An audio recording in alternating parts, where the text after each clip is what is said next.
ஒரு அண்மைச் செய்தி வெளியாக இருக்கிறது. மேட்டூர் அணைக்கு வரக்கூடிய நீர்வரத்து அதிகரித்து கொண்டே இருக்கிறது. இன்று காலையில் 57,000 கனஅடியாக இருந்தது. பிறகு 11 மணி நிலவரப்படி 65,000 கனஅடியாக அதிகரித்தது. அதைத் தொடர்ந்து மேட்டூர் அணைக்கு வரக்கூடிய நீரின் வரத்து தொடர்ந்து அதிகரித்து கொண்டே இருக்கிறது. இதனால் காவிரி கரையோரப் பகுதி மக்களுக்கு வெள்ள அபாய எச்சரிக்கையும் விடுக்கப்பட்டிருப்பதை தற்போது நாம் அண்மைச் செய்திகளாக பார்த்து கொண்டிருக்கிறோம். டெல்டா மாவட்டங்களுக்கு மிக முக்கிய நீர்ப்பாசனத்திற்கு முக்கியமானதாக கருதப்படக்கூடிய மேட்டூர் அணைக்கு தொடர்ந்து நீர்வரத்து அதிகரித்து கொண்டே இருக்கிறது. நீர்வரத்தின் காரணமாக தண்ணீர் திறப்பையொட்டி காவிரி கரையோர மக்களுக்கும் வெள்ள அபாய எச்சரிக்கை விடுக்கப்பட்டிருக்கிறது.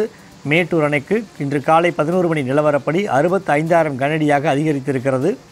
அதைத் தொடர்ந்து மேட்டூர் அணைக்கு வரக்கூடிய நீரின் வரத்து தொடர்ந்து அதிகரித்து கொண்டே இருக்கிறது. கூடுதல் விவரங்களை பதிவிடுகிறார் நமது செய்தியாளர் ராஜா. ராஜா, இப்போ மேட்டூர் அணைக்கு வரக்கூடிய நீர்வரத்து காலைல 11 மணி நிலவரப்படி 65,000 இருந்தது. தற்பொழுது எவ்வளவு இருக்கிறது? கூடுதல் விவரம் என்ன சொல்லுங்க. வணக்கம். கர்நாடகா, தமிழக காவிரி நீர்பிடிப்பு பகுதியில் பருவமழை பெய்து வருவதால் மேட்டூர் அணைக்கு நீர்வரத்து தொடர்ந்து அதிகரித்து வருகிறது. மேட்டூர் அணைக்கு இன்று காலை நிலவரப்படி 55,500 கனஅடியாக வந்த நிலையில் இன்று தற்போது 65,500 கனஅடியாக அதிகரித்து வருகிறது.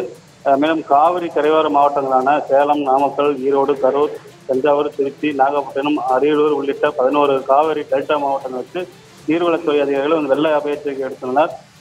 இதனால் மேட்டூர் அணை காவிரி ஆற்று உபரிநீர் வினாடிக்கு நீர்மின் நிலையம் மற்றும் சுரங்க மின் நிலையாக இன்று 12 மணி அளவில் 65,000 கனஅடியாக திறக்கப்படுவதாக நீர்வளத்துறை அதிகாரிகள் தெரிவித்தனர்.